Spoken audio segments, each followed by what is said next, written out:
Hello hi दोस्तों, मैं हूँ आपकी दोस्त मधुबाला।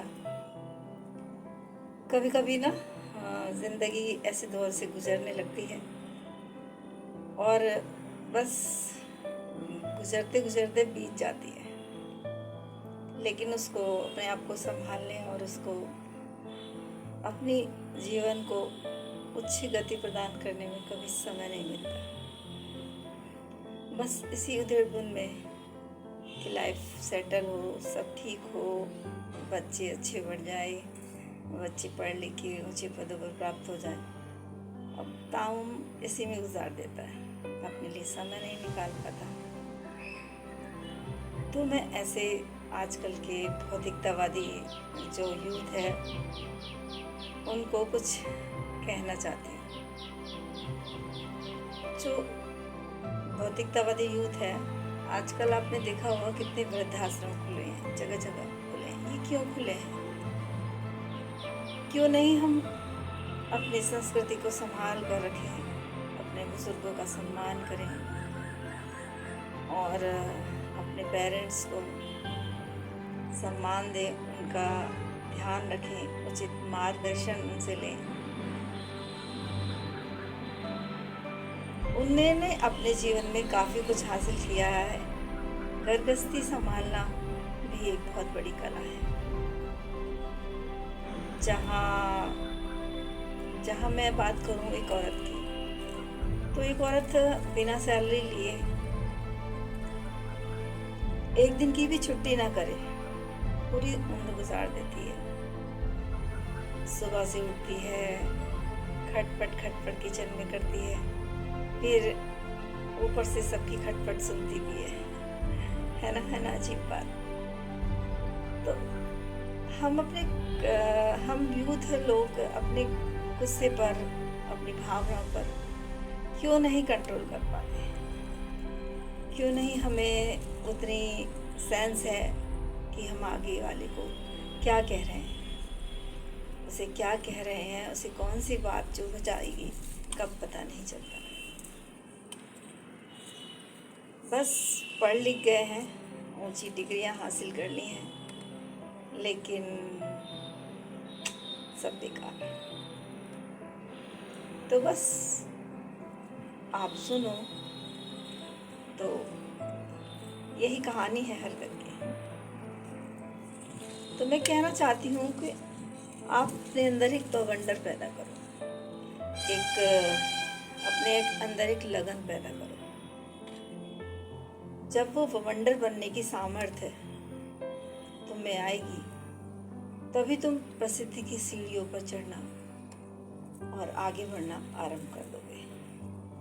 तो वो सीढ़ी सिर्फ अध्ययन से आती है, और जब तुम अध्ययन करो, प्रसिद्धि तुम्हारे कदमों पे होगी।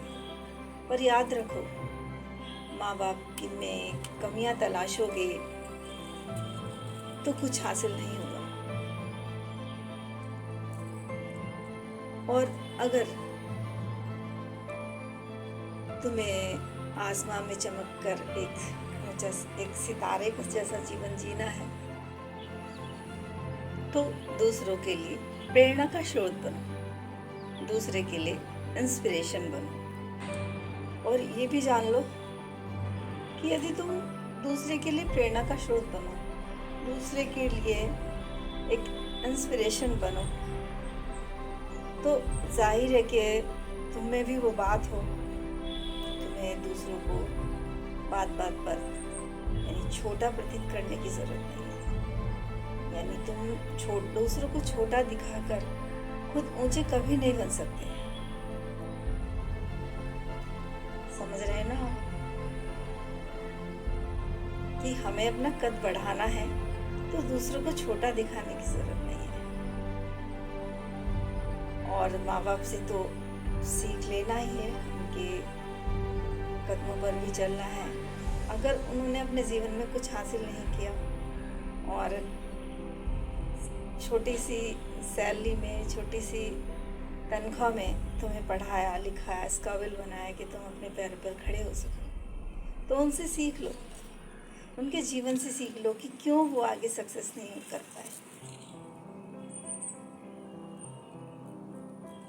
तो तुम्हारे माँ बाप ने ही तुम्हें तुम्हारे पैरों पर संभलना सिखाया है, पर तुम इतना भी नहीं कर पाओगे। मैं तो समझती हूँ इतना कर लो कि एक ज़िंदगी पैदा कर, उसमें तुम कोई प्राण फूंक सकोगे? नहीं ना। एक माँ एक ज़िंदगी पैदा करके उसमें प्राण फूंकती है। तुम्हारी माँ ने कभी आया नहीं रखी कि कैसे तुम्हारी परवरिश होगी। तुम्हारे पोतड़े भी खुद ही धोए, सोचा कुछ संभल जाएगी औलाद तो कुछ कर सकूंगी, लेकिन अफसोस तुम वो गीला बिस्तर भूल गए।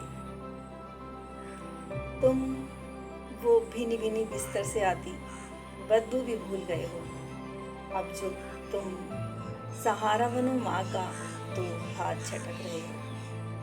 अरे उसी माँ ने तुम्हें तपती रेत में कभी नंगे पैर नहीं चलाया था। काश चलाया होता और लू के थपोड़ों में तुमको अकेले छोड़ा होता तो याद आती तुमको उस माँ की वेदना की पुकार, जो अब बस तुम्हें नहीं, बस दुख में अपने माँ को याद करती है। माँ तुम कहाँ हो? आ जाओ ना यार, अपने आंचल की छाँव दे दो और दे दो वापस मुझे वो गांव की वो गलियाँ जिन पर मेरी उंगली थाम तो मुझे चलना सिखाती।